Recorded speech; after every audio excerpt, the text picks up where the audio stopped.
Ladies and gentlemen, good afternoon. Together with my dear colleague, Miriam Lexmann of the EPP, on behalf of the group, I am Anna Fothiga, MEP representing the ECR. We host the family of the third president of Georgia, Mikheil Saakashvili, over 1 year, actually for 14 months already, in prison in Georgia.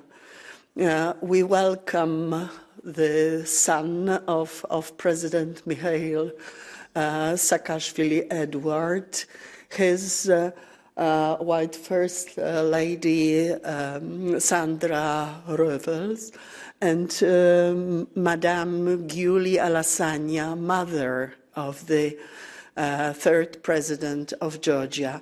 We have among us also friend and the lawyer Massimo d'Anджело, the American lawyer representing the family, and Mikheil Saakashvili himself. Now I would like to give the floor for just short introduction to Miriam Lexmann, and then allow us to listen to our Georgian friends. Miriam, floor is yours. Good afternoon to everyone. My name is Miriam Lexmann. I am a Slovak MEP and a shadow rapporteur for Georgia on behalf of the European People's Party. And we follow this case of Mikheil Saakashvili very thoroughly and very closely for some time.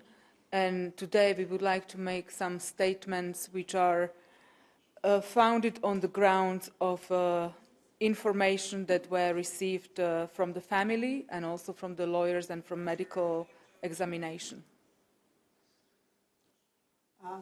We have just in a few hours debate on the very important European Parliament report on Georgia, and a day after, on Wednesday, we vote on this report. I think we'll take the floor later on together with Miriam, but maybe now please listen to a statement on behalf of the family by Eduard Saakashvili, son of the president. Thank you so much for the introduction, and thanks for having us here. Your support means a lot to us in a very difficult time for our family and for many people in Georgia, given what's going on. I'll try to keep it short. Unlike a certain member of my family, I don't really generally seek out the spotlight or like speaking publicly in this manner, but the situation that we are now in is very different from anything that's happened before. Thankfully, I'm able to see my father now and then. When I see him, whether it's in the prison or in the hospital, it's very gratifying. I like seeing him, he likes seeing me. So I'm glad I have the opportunity, but it's also very difficult because every time I see him, I see he's declined further. He's weaker, he's more sick, he's more impaired. And a person who used to be energetic, ambitious, charismatic, restless, is sort of slowly fading away. That's just what we as a family see with our own eyes. You add to that the really concerning things that are coming out of the medical reports, and we see a really dire picture. Things sort of keep getting worse and worse. From the mistreatment at the beginning of his imprisonment to then the inadequate care that he's receiving now. He's been in hospital for 6 months, but his condition has only deteriorated further.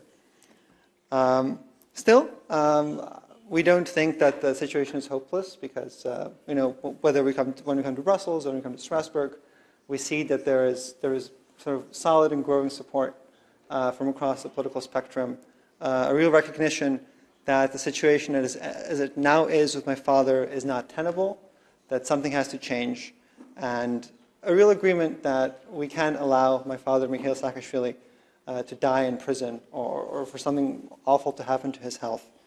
And that's very heartening, and it helps us sort of stay strong in a difficult period for our family. The solution to my father's ill health and the fact that his life is in danger, which it is, the solution is quite simple. It's quite clear.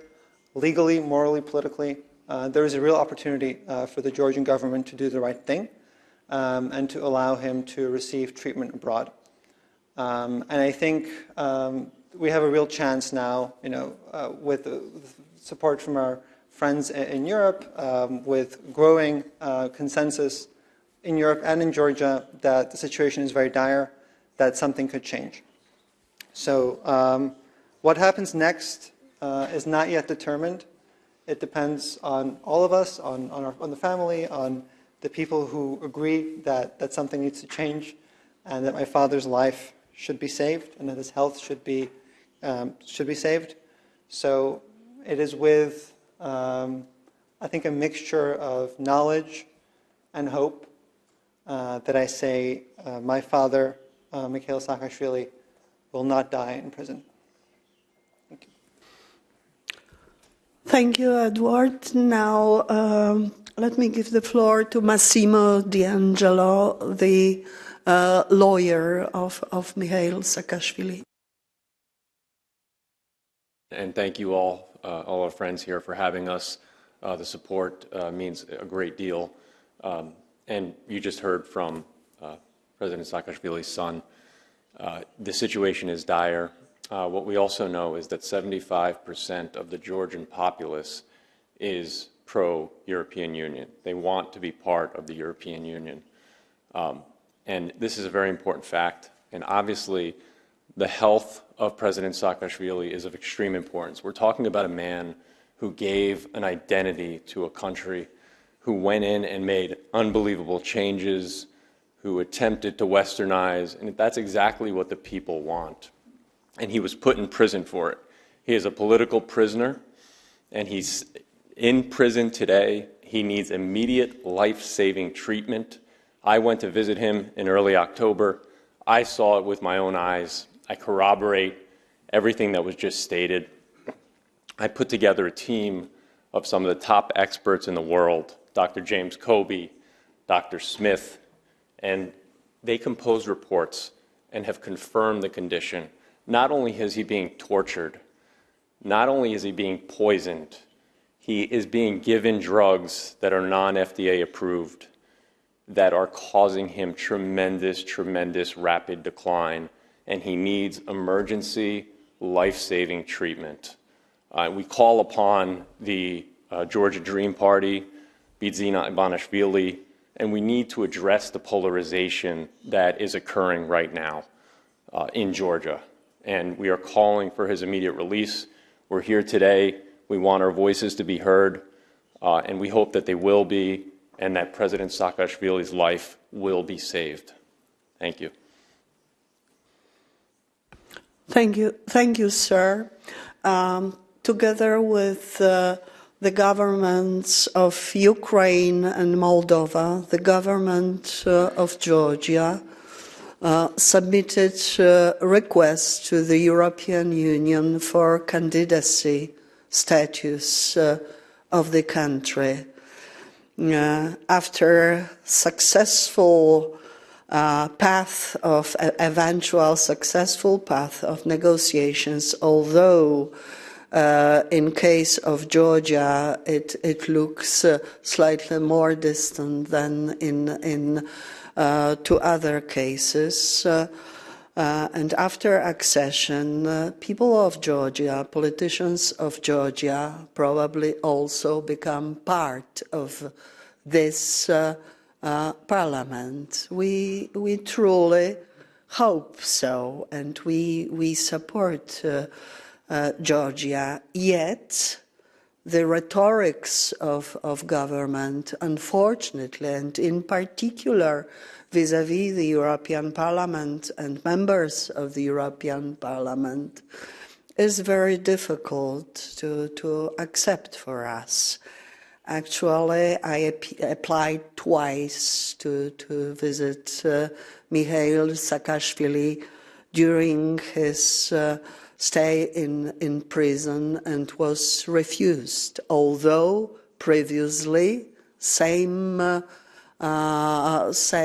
acceptance, same permit was granted to me in the case of other prisoners who also belonged to the Mikheil Saakashvili administration and his close co-workers. I think that it is very important for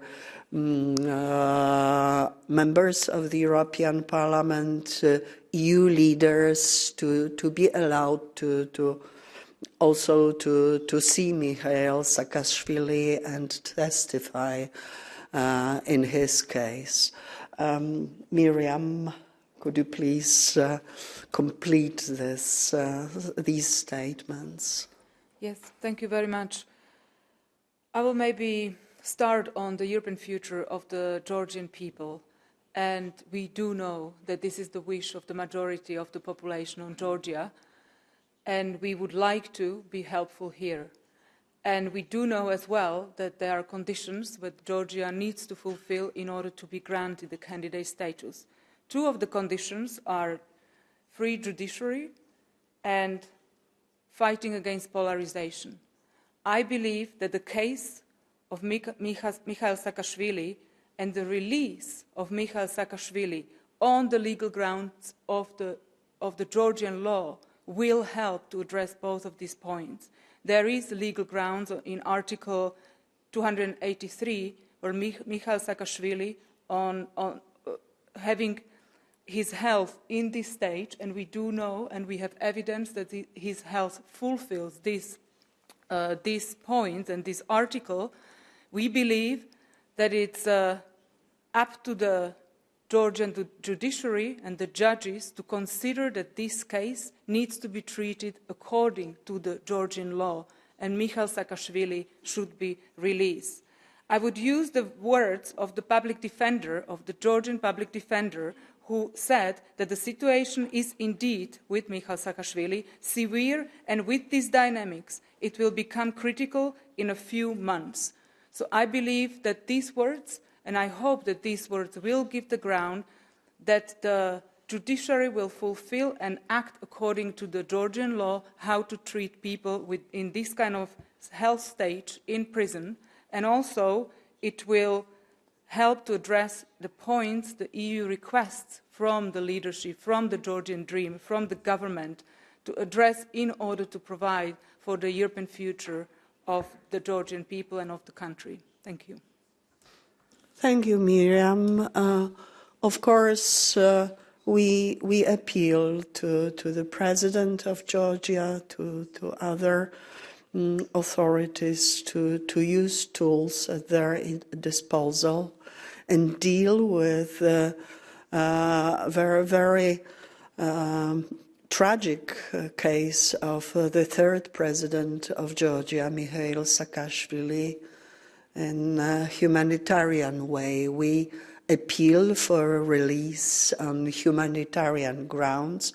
Most probably it will be provided in the resolution that is to be adopted by the European Parliament on Wednesday. Thank you. We are ready, and of course, family, to answer questions, if any.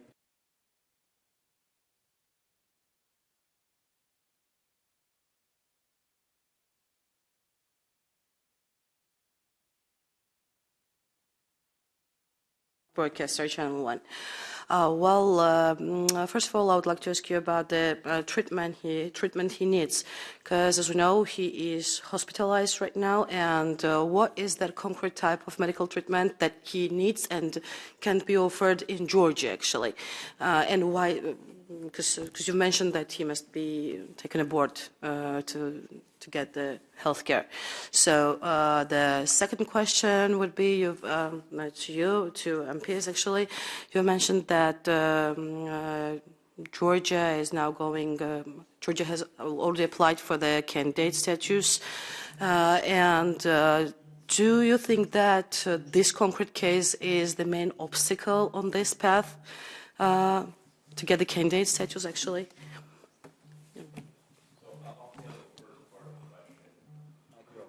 To what medical treatment is required and why he needs to be moved immediately outside of Georgia. Critically, our toxicology expert, Dr. David E. Smith, who is world-renowned, we've done laboratory testing on President Saakashvili's hair, nails. We had biopsy samples taken from his fat tissue. There has been arsenic and mercury, among other things, that were found in his system. He needs immediate detoxification. He is at an increased risk of morbidity and mortality, meaning that he needs life-saving treatment and immediate detoxification. They found a reduction in his white matter in his prefrontal cortex. So that is serious neurological damage. They don't even know if it can be reversed at this point. So it is extremely dire. And that's just on the toxicology ground. Also, he needs immediate surgery pursuant to Dr. Kobe, our orthopedic specialist, who's a Nobel Prize-winning expert. He needs immediate surgery to clear up the serious body issues. Among that, he has neurological issues as well, pursuant to Dr. Lexmann. So he has a series of serious illnesses that have been found by some of the best doctors in the world. And he is being given what's called a polypharmacy. It is at least 14 different drugs he's being given, which are non-FDA approved. Among them is Finibut, which is a Russian drug, and it is causes terrible, terrible side effects, and may also be part of the toxicological damage that's occurring to him right now. So what we know is that he cannot be treated in Georgia. He needs immediate life-saving treatment, and he needs to be moved outside of the country. He cannot be treated there. So with respect to the medical aspects, certainly it's extremely urgent. And number two, he needs to be moved out of Georgia somewhere either in the United States or in a European country that can adequately take care of him without giving him drugs that are non-FDA approved and causing deleterious impacts to his health. Okay. I think both of us with Miriam, we can answer to the second question. The formal assessment of the progress of Georgia in fulfilling 12 requirements that were presented by the European Commission with agreement of the Council to Georgia is autumn of next year. And what we have now is a period for preparations, for taking actions. We are worried, of course, when we speak about case of the third president of Georgia. I agree with Miriam that this very tragic issue adds to polarization of society and release on humanitarian grounds, as I stress it very, very firmly, would certainly, in our opinion, improve this situation. So from this point of view, it is important. And what Massimo d'Angelo says is also this dire state happening while in custody of Georgian authorities. So the best way is to release Mikhail Saakashvili and allow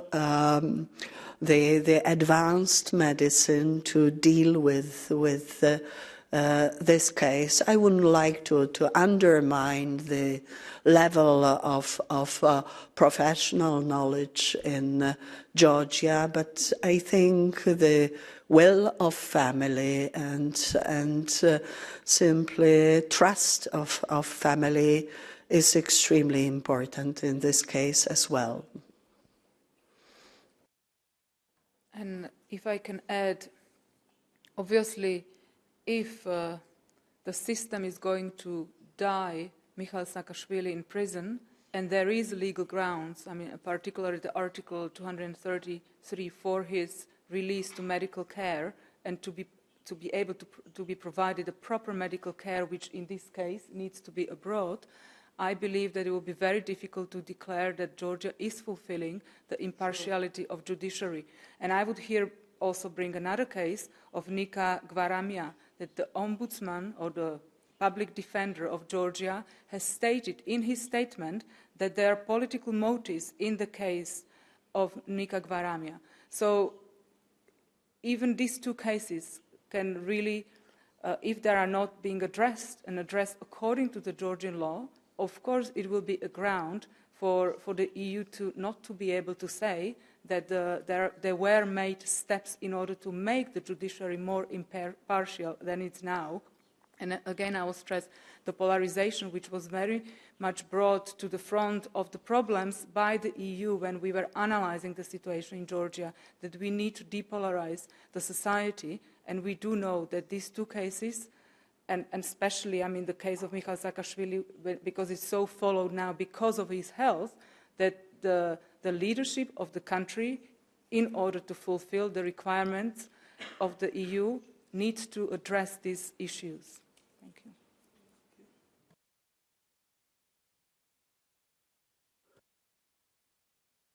I would like to eventually ask Eduard if you wish to add something to our statements, and then we conclude this meeting. As well, or? Okay.